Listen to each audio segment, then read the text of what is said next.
You said just respect people and have respect for people. It's just something that boxing brings out in you, I think. You respect other people. If they've got the guts to get in the ring and fight, then they need the respect. You don't ever disrespect anybody, your opponents. I mean, you get so much now with all this media rubbish where people run each other down and talk about each other. It's not necessary. Not necessary at all. It's done to sell tickets, like everything is now in media, and I think this is spoiling the game. It's taken away the beauty of it. Boxing is an art. It doesn't matter if you're a fighter or a boxer, what people believe in boxing the noble art, standing up and avoiding punches and doing this and that. But if you're a fighter as well, it's still an art. You've got to learn how to fight properly. If you're a box fighter, you've got to know how to do both things. And you've got to respect people. If people have got the guts to get up in the ring, then you respect them. And everybody needs respect. And the problem is now, I think, with a lot of us people, we just don't talk to each other enough. All the different people, if we all talk to each other more.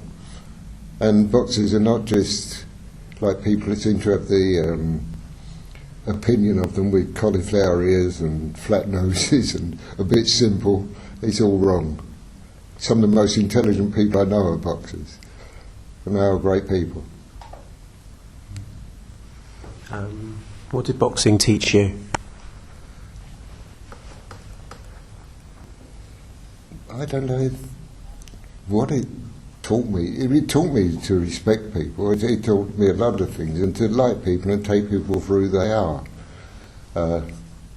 Everybody's different, but boxing opened so many doors for me that I met people in so many different walks of life. That I learned so much. I've been learning all the time while I've been boxing.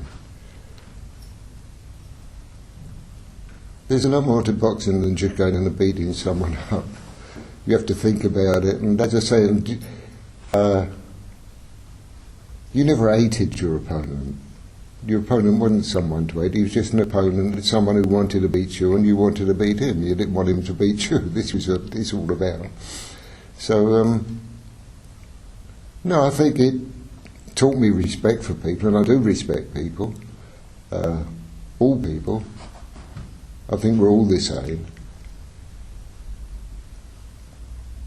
I find it a bit hard to really say what is in my mind and how I think about these things,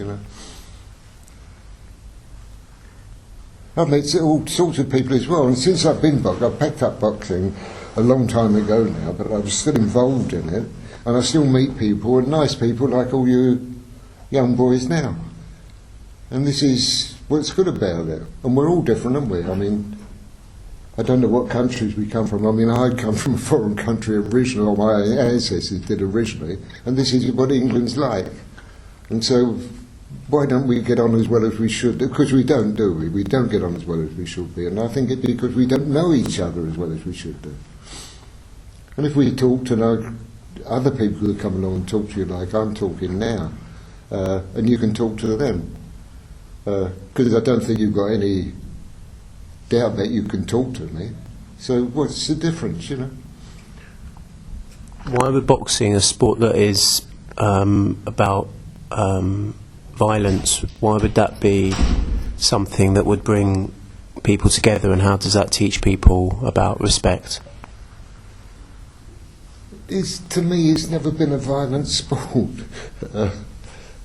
People might see it that way because you're punching, and it's two people punching each other, like gladiators, isn't it?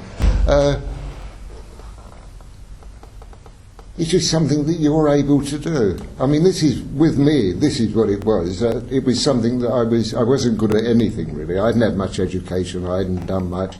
I was a bit quiet, I was a bit retiring. But I learned to box, and I found there was something I could do, and I was someone.